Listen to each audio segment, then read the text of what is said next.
பிஸ்மில்லாஹிர்ரஹ்மானிர்ரஹீம். காண பேரொளியே கல்புக்குள் நிறைந்தவனே, காண பேரொளியே கல்புக்குள் நிறைந்தவனே, ஏன் என்னை மறந்து விட்டாய், ஏங்கியே தவிக்க வைத்தாய், ஏன் என்னை மறந்து விட்டாய், ஏங்கியே தவிக்க வைத்தாய். தீனூர் அருட்கொடையே சிந்தனை பொக்கிசமே, வானோர் தொழுபவனே வல்லலி ரஹ்மானே, வானோர் தொழுபவனே வல்லலி ரஹ்மானே. உலகத்தில் நான் உன்னருளை உகந்திடத்தான் பாடுகிறேன், உலகத்தில் நான் ஆயிரம் தோழர்களாம் அடியார் உனக்கு உண்டு, ஆயிரம் தோழர்களாம்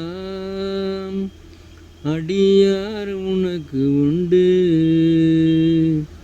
ஆயினும் எனக்கு இங்கே அதிபதி நீதானே, ஆயினும் எனக்கு இங்கே அதிபதி நீதானே. உலகத்தில் நான் உன் அருளை புகழ்ந்திடத்தான் பாடுகின்றேன், உலகத்தில் நான் தேவைகள் அற்றவனே தேடுது என் மனமே, தேவைகள் அற்றவனே தேடுது என் மனமே. உலகத்தில் நான் உன் அருளை உகந்திடத்தான் பாடுகிறேன், உலகத்தில் நான். அவுது பில்லாஹி மினஷ் ஷைத்தானிர் ரஜீம். பிஸ்மில்லாஹிர்ரஹ்மானிர்ரஹீம். அளவற்ற அருளாளன் நிகரற்ற அன்புடையனமாக எல்லாம் அல்ல அல்லாஹ் சுப்ஹானஹு வ தஆலா நம் இறை தூதர் அண்ணல் நபி எம்பெருமானார் ரசூலை கரீம் ஸல்லல்லாஹு அலைஹி வஸல்லம் அவர்கள் மீதும் அவர்களின் சஹாபாக்கள் மீதும் அவர்களின் குடும்பத்தார் மீதும் நம் அனைவரும் மீதும் எல்லாம் அல்லாஹ் சுப்ஹானஹு வ தஆலாவுடைய பரக்கத்தையும் ரஹ்மத்தையும் எல்லாம் அல்லாஹ் சுப்ஹானஹு வ தஆலா தந்தருள்வானாக என்று கூறி ஆரம்பம் செய்கிறேன். அஸ்ஸலாமு அலைக்கும் வ ரஹ்மத்துல்லாஹி தஆலா வ பரக்காத்துஹு.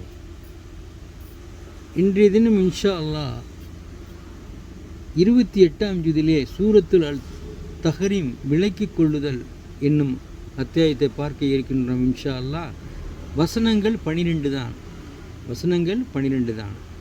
அதற்கு முன்பதாக அன்னலாரின் அமுத மொழிகளை நாம் கொஞ்சம் கேட்கலாம்.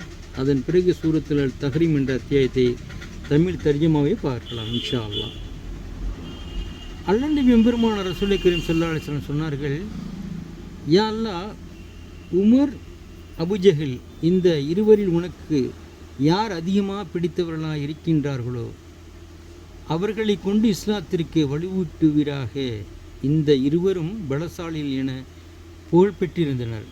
இப்போது எனக்கு தெரிந்துவிட்டது, அவர்களது பிரார்த்தனை உங்கள் விஷயத்தில் ஏற்றுக்கொள்ளப்பட்டு விட்டது என்று கூறினார்கள். இதற்கு பிறகு ஹஜ்ரத் உமர் ரலியல்லாஹு அன்ஹு அவர்கள் அண்ணல் நபி ஸல்லல்லாஹு அலைஹி வஸல்லம் அவர்களின் திரு சமூகத்தில் ஆஜராகி வெள்ளிக்கிழமை காலை முஸ்லீம் ஆனார்கள். உமர் ரலியல்லாஹு அன்ஹு அவர்கள் திருக்குரான் தாஹா 20 அத்தியாயத்தில் வரும், நிச்சயமாக நானே அல்லாஹ்வாய் இருக்கிறேன், வணக்கத்திற்குரிய நாயன் என்னை தவிர வேறு இல்லை, என்னையே வணங்குங்கள், என்னுடைய தியானத்திற்காக தொழுகையை நிலைநிறுத்துங்கள் என்றவரை ஓதினார்கள். அற்புத சக்தி அந்த அல்லாஹ்வின் திருவசனங்கள் அவர்களது நிலையை இஸ்லாத்துக்கு மாற்றியது. அல்ஹம்துலில்லாஹ். ஹஜ்ரத் அபூபக்கர் ரலியல்லாஹு அன்ஹு அவர்கள் கூறுகின்றார்கள், நான் ஒரு மரமாக பிறந்திருக்க கூடாதா? அப்படி பிறந்திருந்தால் நான் வெட்டப்பட்டு விறகாக பிறருக்கு பிரயோஜனம் பட்டிருப்பேன். நான் ஒரு புல்லாக பிறந்திருக்க கூடாதா? மிருகங்களுக்கு இரையாக பயன்பட்டிருப்பேன். ஒரு விசுவாசுடைய உடலில் உரோமமாக நான் பிறந்திருக்க கூடாதா என்று தம்மை தாமே தாழ்வுபடுத்தி பல கட்டங்களில் இவ்வாறு அபூபக்கர் சித்திக் ரலியல்லாஹு அன்ஹு அவர்கள் கூறினார்கள். திருக்குர்ஆனில் தௌபா, போருக்கு வராத அந்த 3 பேர். திருக்குர்ஆனில் தௌபாவில் கூறப்பட்டுள்ளது, போருக்கு வராத அந்த 3 பேர். யார் அந்த 3 பேர்? காஃப் இப்னு மாலிக், ஹிலால் இப்னு உமையா, முராரா இப்னு ரஃபி. அல்லாஹ் இந்த 3 பேரின் பாவங்களையும் போருக்கு வரவில்லை, அல்லாஹ் சுப்ஹானஹு வ தஆலா அந்த 3 பேரின் பாவங்களையும் மன்னித்து விட்டான் என்று வஹி வந்தவுடன் ரசூல் ஸல்லல்லாஹு அலைஹி வஸல்லம் அவர்களின் முகம் சந்தோஷத்தால் மலர்ந்து பூர்ண சந்திரன் போல் பிரகாசித்தது. எங்களை எல்லோரும் ஓடி வந்து வாழ்த்து சொன்னார்கள். முதலில் வாழ்த்து சொன்னவர் அபு தல்ஹா தான். கபுரு சொர்க்கத்தின் ஒரு பூங்கா. கபுரு சொர்க்கத்தின் ஒரு பூங்கா அல்லது நரகத்தின் ஒரு படுகொலி. கபுரு சொர்க்கத்தின் ஒரு பூங்கா, நரகத்தின் கபுரு சொர்க்கத்தின் ஒரு பூங்கா அல்லது நரகத்தின் ஒரு படுகொலி. யாரேனும் கெட்ட நடத்தியுள்ள பாவி கபரிலேயே வைக்கப்பட்டதும் அந்த கபுரு கூறுகிறது, உனது வரவு உனக்கு ஒரு கேடு உண்டாகட்டும். நீ இங்கு வந்தது மிக கெட்டதாகும். பூமியில் மீது எத்தனை பேர் நடமாடி கொண்டிருந்தார்களோ அவர்களில் உன் மீதுதான் எனக்கு அதிக வெறுப்பு வந்தது. இன்று நீ என்னிடம் ஒப்படைக்கப்பட்டு விட்டாய். இனி உன்னோடு நான் நடந்து கொள்ளும் முறையையும் உணர்ந்து கொள்வாய் என்று கூறிவிட்டு அந்த பாவியினுடைய இரு பக்க விலா எலும்புகளும் ஒன்றுக்குள் ஒன்று சொருகி கொள்ளும் அளவில் அவனை நெருக்குகிறது. 70 பாம்புகள் அவனுக்காக கடிக்க நியமிக்கப்படுகின்றன. அந்த பாம்புகளின் தன்மை எப்படி என்றதென்றால், அதில் ஒரு பாம்பு பூமியின் மீது சீறி மூச்சு விடுமாயின் பூமியில் உள்ள புற்பூண்டுகள் எல்லாம் கருகி போய்விடும். அத்தகைய பாம்புகள் இவனை இறுதி நாள் வரை தீண்டிக் கொண்டே இருக்கும் என்று கூறிவிட்டு ரசூல் ஸல்லல்லாஹு அலைஹி வஸல்லம் கூறினார்கள், கபுரு சொர்க்கத்தின் ஒரு பூங்காவாக இருக்கும். கபுரு, அண்ணல் நபி எம்பெருமானார் ரசூல் கரீம் ஸல்லல்லாஹு அலைஹி வஸல்லம் சொன்னார்கள், கபுரு சொர்க்கத்தின் ஒரு பூங்காவாக இருக்கும் அல்லது நரகத்தின் ஒரு படுகொலியாக இருக்கும். ஆதாரம் மிஷ்காத். மதீனாவாசி அன்சாரி ஒருவர் தஹஜ்ஜுத் தொழுகையை தொழுதுவிட்டு உட்கார்ந்து அழுதவாறு நரக நெருப்பை கொண்டு அல்லாஹ்விடம் முறையிட்டுக் கொள்கிறேன் என்று கூறினார். மதீனாவாசி அன்சாரி ஒருவர் தஹஜ்ஜுத் தொழுகையை தொழுதுவிட்டு உட்கார்ந்து அழுதவாறு நரக நெருப்பை கொண்டு அல்லாஹ்விடம் முறையிட்டுக் கொள்கிறேன் என்று கூறினார். அல்லாஹ் நபி ஸல்லல்லாஹு அலைஹி வஸல்லம் அவர்கள் அவரை நோக்கி, இன்று வானவரையும் அள வைத்து விட்டீர் என்று கூறினார்கள். அப்பாவி மனிதன் வறுமையை கண்டு பயப்படும் அளவுக்கு அவன் நரகை நினைத்து பயப்படுவானேயானால் அவன் நேரடியாக சொர்க்கத்திற்கு சென்று விடுவான். ஹஜ்ரத் யஹ்யா இப்னு மாதர் ரலியல்லாஹு உமர் ரலியல்லாஹு கூறுகின்றார்கள், மறுமை நாளில் ஒரு மனிதனை தவிர மற்ற எல்லோரையும் நரக நெருப்பிலிட்டு பொசுக்குங்கள் என்ற பிரகடனம் வெளிப்படுமாயின் அந்த ஒரு மனிதன் நானாகவே இருக்க முடியும் என்று நம்புவேன். ஏனென்றால் அந்த அளவு நம்பிக்கை எனக்கு அல்லாஹ்வின் அருள் மீது நம்பிக்கை இருக்கின்றது. இதே போன்று ஒரு மனிதனை தவிர மற்ற எல்லோரையும் சொர்க்கத்தில் பிரவேசிக்க செய்யுங்கள் என்ற பிரகடனம் வெளிப்படுமாயின் அந்த ஒரு மனிதன் நானாக இருந்துவிடக் கூடாதே என அஞ்சுவேன். ஏனென்றால் அந்த அளவு எனது செயல்களில் பேரில் எனக்கு அச்சம் இருக்கிறது. அண்ணல் நபி ஸல்லல்லாஹு அலைஹி வஸல்லம் கூறினார்கள், மறுமை நாளில் அல்லாஹ்வின் அரிசின் நிழலிலே இருக்கும் பாக்கியம் பெற்றவர்கள் 7 பேர். அரிசின் நிழலிலே இருக்கும் பாக்கியம் பெற்றவர்கள் 7 பேர். அவர்களில் ஒருவர் தனிமையில் அல்லாஹ்வை நினைத்து அழுது கண்ணீர் வடிப்பவர். அல்லாஹ்வை கண்டு அஞ்சு போன எல்லா பொருள்களும் கண்டு அஞ்சும். அல்லாஹ்வை கண்டு அஞ்சு போன எல்லா பொருள்களும் கண்டு அஞ்சும். அல்லாஹ் அல்லாதவற்றை கண்டு அஞ்சு போன எல்லா பொருள்களும் அச்சுறுத்தும். ஒரு மனிதன் அல்லாஹ்வின் அச்சத்தால் அழுவானேயானால் அவன் நரகம் புகுவது கறந்த பால் மீண்டும் மடியில் புகுவது போல கடினமாகிவிடும். ஒரு தடவை ஜிம்மா தொழுகைக்காக மிகவும் தாமதித்து உமர் ரலியல்லாஹு அன்ஹு அவர்கள் வந்தார்கள். ஒரு தடவை ஜிம்மா தொழுகைக்காக மிகவும் தாமதித்து உமர் ரலியல்லாஹு அன்ஹு அவர்கள் வந்தார்கள். எனக்கு இந்த துணிகளை துவைத்து அவை உலர்ந்த பின் அவற்றை உடுத்தி வருதல் நேரமாகிவிட்டது. இவற்றை தவிர என்னிடம் வேறு உடைகளும் இல்லை என்று கூறினார்கள் உமர் ரலியல்லாஹு அன்ஹு அவர்கள்.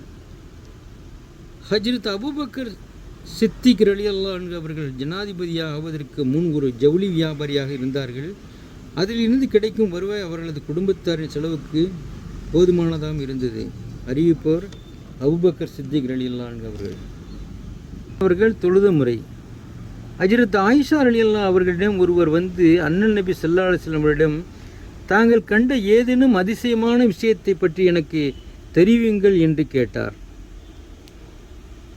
ஹஜ்ரத் ஆயிஷா ரலியல்லாஹு அன்ஹு அவர்களிடம் ஒருவர் வந்து அண்ணல் நபி ஸல்லல்லாஹு அலைஹி வஸல்லம் அவரிடம், தாங்கள் கண்ட ஏதேனும் ஒரு அதிசயமான விஷயத்தை பற்றி எனக்கு தெரிவியுங்கள் என்று கேட்டார். அண்ணலால் அவர்களின் எந்த ஒரு விஷயத்தை தான் அதிசயமாக இருக்கவில்லை, அவர்களது ஒவ்வொரு விஷயமும் அதிசயத்தக்கது என்று கூறிய ஆயிஷா ரலியல்லாஹு அன்ஹா அவர்கள் ஒரு சம்பவத்தை சொன்னார்கள். ஆயிஷா ரலியல்லாஹு அன்ஹா அவர்கள் ஒரு சம்பவத்தை சொன்னார்கள். ஒரு நாள் இரவு அண்ணல் நபி ஸல்லல்லாஹு அலைஹி வஸல்லம் அவர்கள் என்னுடைய இல்லத்தில் வந்து என்னோடு சயனித்திருந்தவர்கள் திடீரென்று எழுந்து, என்னை படைத்தவனை நான் வணங்கப் போகிறேன் என்று கூறிவிட்டு தொழுகைக்காக நின்றவர்கள் அந்த நின்ற நிலையிலேயே தொழுகையில் அழ ஆரம்பித்து விட்டார்கள். அழுதழுது அந்த கண்ணீர் அவர்களின் புனித மார்பு வரையும் வடிய ஆரம்பித்து விட்டது. பிறகு குனிந்து ருக்கு செய்யும் பொழுதும் பிறகு சஜிதாவிலிருந்து எழுந்து உட்கார்ந்த பொழுதும் அழுது கொண்டே இருந்தார்கள். இதே நிலையில் அண்ணலால் அவர்கள் ஃபஜர் தொழுகைக்காக ஹஜ்ரத் பிலால் ரலியல்லாஹு அன்ஹு அவர்கள் வந்து அழைக்கும் வரை தொழுகையில் அழுது கொண்டே இருந்தார்கள். நான் அண்ணலாரை நோக்கி, அல்லாவின் தூதரே, தாங்கள் ஒரு பாவம் செய்யாதறியாத பரிசுத்தவனாக இருக்கிறீர்கள். ஒருவேளை அப்படி செய்துவிட்டிருந்தாலும் கூட தங்களது முன்பின் எல்லா பாவங்களையும் மன்னித்து விடுவதாக அல்லாஹ் வாக்களித்திருக்கின்றான். அப்படி இருந்தும் கூட தாங்கள் இவ்வாறு அழுகின்றீர்களே என்று கேட்டேன். அதற்கு நான் அல்லாஹ்வுக்கு நன்றி உள்ளவனாக நான் இருக்க வேண்டாமா என்று அண்ணல் நபி ஸல்லல்லாஹு அலைஹி வஸல்லம் அவர்கள் கூறினார்கள். அறிவிப்பவர் ஆயிஷா ரலியல்லாஹு அன்ஹா அவர்கள். ஹஜ்ரத் அலி ரலியல்லாஹு அன்ஹு அவர்களுக்கு தொழுகையில் நேரம் சமீபித்ததுமே உடலெல்லாம் வெளவெளுத்து போகும், முகம் வெளிரிடும். இந்த அவர்களின் நிலை கண்டு ஒருவர், ஏன் உங்கள் நிலை இப்படி ஆகிவிடுகிறது என்று கேட்டார். ஹஜ்ரத் அலி ரலியல்லாஹு அன்ஹு அவர்களுக்கு தொழுகை நேரம் சமீபித்ததுமே உடலெல்லாம் வெளவெளுத்து போகும், முகமெல்லாம் வெளிரிடும். இந்த அவர்களின் நிலை கண்டு ஒருவர், ஏன் உங்கள் நிலை இப்படி ஆகிவிடுகிறது என்று கேட்டார். அப்பொழுது அலி ரலியல்லாஹு அன்ஹு அவர்கள் கூறினார்கள், வானங்களும் பூமியும் மலைகளும் ஏற்றுக்கொள்ள தயங்கிய இந்த அமானிதத்தை நான் ஏற்றுக்கொண்டேன். வானங்களும் பூமியும் மலைகளும் ஏற்றுக்கொள்ள தயங்கிய இந்த அமானிதத்தை நான் ஏற்றுக்கொண்டேன். அந்த அமானிதத்தை நிறைவேற்றும் நேரம் வந்துவிட்டால் என் நிலை அப்படி ஆகிவிடுகிறது என்று அலி ரலியல்லாஹு அன்ஹு அவர்கள் கூறினார்கள். ஹஜ்ரத் ஹாத்தம் அஸ்ஸம் ரலியல்லாஹு அவர்களிடம் ஒருவர் வந்து, தொழுகையில் உங்கள் நிலை எப்படி இருக்கிறது என்று கேட்டார். தொழுகும் நேரம் வந்துவிட்டால் நான் எந்த இடத்தில் தொழ நாடுகின்றனோ அந்த இடத்திற்கு சென்று எனது உடலின் முழு பகுதியிலும் அமைதி ஏற்பட சிறிது நேரம் உட்கார்ந்து கொள்வேன். பிறகு தொழுவதற்காக எழுந்து நின்றதும் என் கண் முன்னால் கௌபத்துல்லா இருப்பதை போல எண்ணிக்கொள்வேன். சிராத் என்னும் பாலம் என் கால்களுக்கு கீழ் இருப்பதைப் போலவும், எனது வலது பக்கம் சொர்க்கமும் இடது பக்கம் நரகமும் இருப்பதைப் போலவும், எனக்கு பின்னால் உயிரை பறிக்கும் வானவர்கள் இருப்பதையும் கொண்டு இதுதான் எனது கடைசி தொழுகை என்று முடிவு செய்து உள்ளச்சத்தோடு தொழுது எனது இந்த தொழுகையை அல்லாஹ் ஏற்றுக்கொண்டானா இல்லையா என்ற நம்பிக்கைக்கும் அச்சத்திற்கும் இடையிலே இருப்பேன் என்று பதில் கூறினார். அண்ணல் நபி ஸல்லல்லாஹு அலைஹி வஸல்லம் கூறினார்கள், ஒருவர் வேண்டுமென்றே ஒருவேளை தொழுகை விட்டு விட்டாலும் கூட இறுதி நாளின் போது அல்லாஹ்வை அவன் வெறுக்கும் நிலையில் சந்திக்க நேரிடும். இன்ஷா அல்லாஹ் ஹதீஸ்களை மீண்டும் நாளை தொடர்வேன். அவுது பில்லாஹி மினஷ் ஷைத்தானிர் ரஜீம். பிஸ்மில்லாஹிர் ரஹ்மானிர் ரஹீம். எல்லாம் அல்ல அல்லாஹ் சுப்ஹானஹு வ தஆலா சூரத்துல் அல் தஹ்ரீம் விலக்கிக் கொள்ளுதல் என்னும் அத்தியாயத்தில் 12 வசனங்கள் உள்ளது. 28ஆம் ஜுது பாகம் 28. அளவற்ற அருளாளன் நிகரற்ற அன்புடையன் அல்லாஹ்வின் பெயரால் ஆரம்பம் செய்கின்றேன். அஸ்ஸலாமு அலைக்கும் வரஹ்மத்துல்லாஹி தஆலா பரகாத்துஹு. பிஸ்மில்லாஹிர் ரஹ்மானிர் ரஹீம். நபியே, உம்முடைய மனைவியரின் திருப்தியை நீர் தேடியவராக அல்லாஹ் உமக்கு ஆகுமாக்கி வைத்ததை நீர் ஏன் சத்தியம் செய்து ஹராம் என்று விலக்கிக் கொண்டீர்? மேலும் அல்லாஹ் மிக்க மன்னிக்கிறவன், மிக கிருபையுடையவன். உங்களுடைய சத்தியங்களை அதனால் தடுக்கப்பட்டவற்றை மீண்டும் ஆகுமாக்கி கொள்ள முறித்து விடுவதை நிச்சயமாக அல்லாஹ் உங்களுக்கு ஏற்படுத்தி இருக்குகின்றான். மேலும் அல்லாஹ் தான் உங்களுடைய பாதுகாவலன், இன்னும் அவன்தான் யாவற்றையும் நன்கறிகிறவன், தீர்க்கமான அறிவுடையவன். மேலும் நபி தன்னுடைய மனைவியரில் சிலர்பால் ஒரு விஷயத்தை ரகசியமாக கூறியதை நினைவு கூறுக.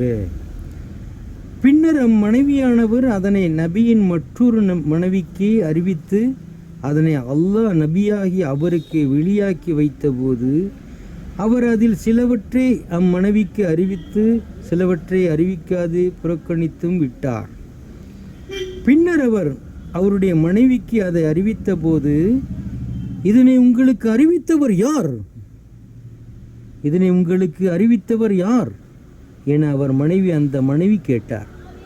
அதற்கு அவர், யாவற்றையும் நன்கறிந்தோன் நன்குணர்ந்தோன் ஆகிய அல்லாஹ் அதனை எனக்கு அறிவித்தான் என்று கூறினார்.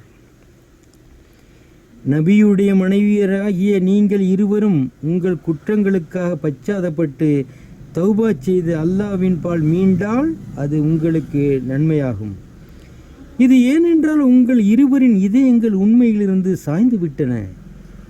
ஆகவே நீங்கள் இருவரும் நபியாகி அவருக்கு விரோதமாக ஒருவருக்கொருவர் உதவி செய்ய ஒன்று சேர்ந்தால் நிச்சயமாக அல்லாஹ் நபியாகி அவருக்கு காப்பாளன். ஜிப்ரீலும் விசுவாசிகளுள்ள நல்லடியார்களும் அவருக்கு உதவியாளர்களாக இருப்பார்கள். அன்றியும் அதன் பின்னர் அவருக்கு மற்ற மலக்குகளும் உதவியாளர்களாவர். நம் நபியாகிய அவர் உங்களை தலாக் கூறி விலக்கிவிட்டால் உங்களை விட சிறந்த முஸ்லிம்களான விசுவாசிகளான அல்லாஹ்வுக்கு பயந்து கீழ்ப்படிந்து நடப்பவர்களான பாவத்தை விட்டு விலகி தௌபா செய்பவர்களான வணங்கக்கூடியவர்களான நோன்பு நோக்கக்கூடியவர்களான கண்ணிமை கழிந்தவர்களான கண்ணியர்களை இத்தகையோரை உங்களுக்கு பகரமாக அவருடைய இரட்சகன் அவருக்கு மனைவியராக மாற்றித்தர போதுமானவன்.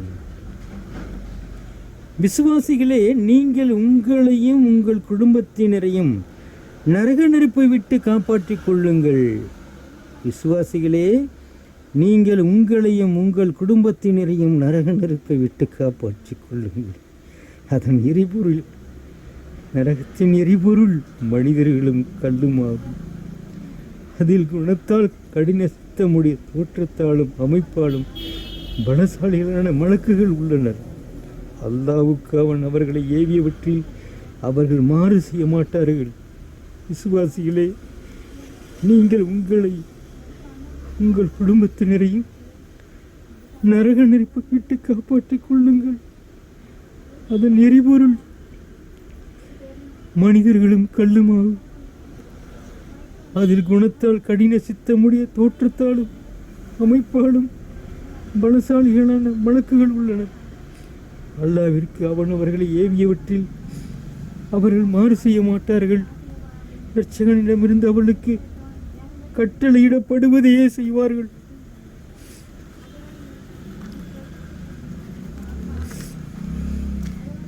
நிராகரித்து விட்டோரே, நீங்கள் மறுத்து கொண்டிருந்த மறுமையினாலான இன்றைய தினம் நிராகரித்து விட்டோரே, நீங்கள் மறுத்து கொண்டிருந்த மறுமையினாலான இன்றைய தினம் நீங்கள் வீண் புகழ் கூறாதீர்கள்.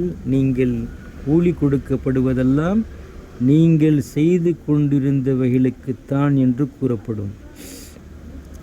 விசுவாசிகளே, களப்பற்ற தௌபாவாக தூய மனதுடன் பாவத்திலிருந்து விலகி அல்லாவின் பால் நீங்கள் தௌபா செய்யுங்கள். அவ்வாறு நீங்கள் செய்தால் தன்னுடைய நபியையும் அவருடன் விசுவாசம் கொண்டவர்களையும் அல்லாஹ் இழிவுபடுத்தாத நாளில் உங்கள் இரட்சகன் உங்கள் பாவங்களை உங்களை விட்டும் போக்கி மன்னித்து சுவனப்பதிகளிலும் உங்களை பிரவேசிக்க செய்ய போதுமானவன். அவற்றின் கீழ் ஆறுகள் ஓடிக்கொண்டிருக்கும் அந்த நாளில் அவர்களுடைய பிரகாசம் அவர்களுக்கு முன்னும் அவருடைய வலப்புறங்களிலும் விரைந்து சென்று கொண்டிருக்கும். அவர்கள், எங்கள் இரட்சகனே, எங்களுக்கு எங்களுடைய பிரகாசத்தை அணையாது நீ பரிபூரணமாக்கி வைப்பாயாக, எங்களுக்கு மன்னிப்பையும் அருள்வாயாக, நிச்சயமாக நீ ஒவ்வொரு பொருளின் மீதும் மிக்க ஆற்றலுடையவன் என்று பிரார்த்தனை செய்து கூறுவார்கள். நபியே, நிராகரிப்போருடன் வேஷத்தாரிகளான முனாஃபிகளுடன் யுத்தம் புரிவீராக.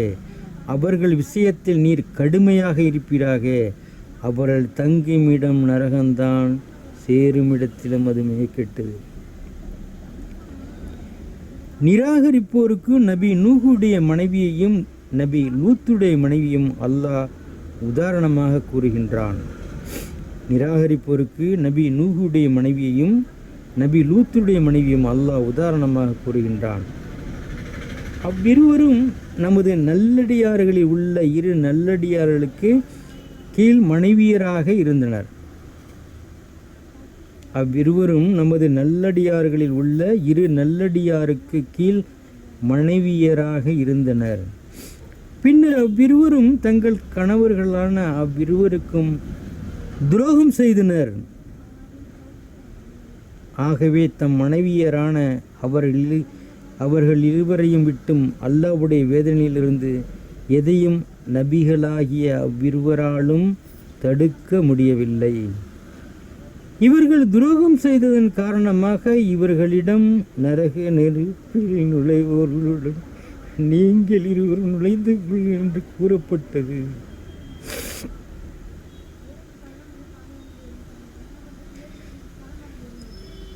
இவர்கள் துரோகம் செய்ததன் காரணமாக இவர்களிடம் நரக நெருப்பில் நுழைவோர்களுடன் நீங்கள் இருவரும் நுழைந்து கொள்ளுங்கள் என்று கூறப்பட்டது.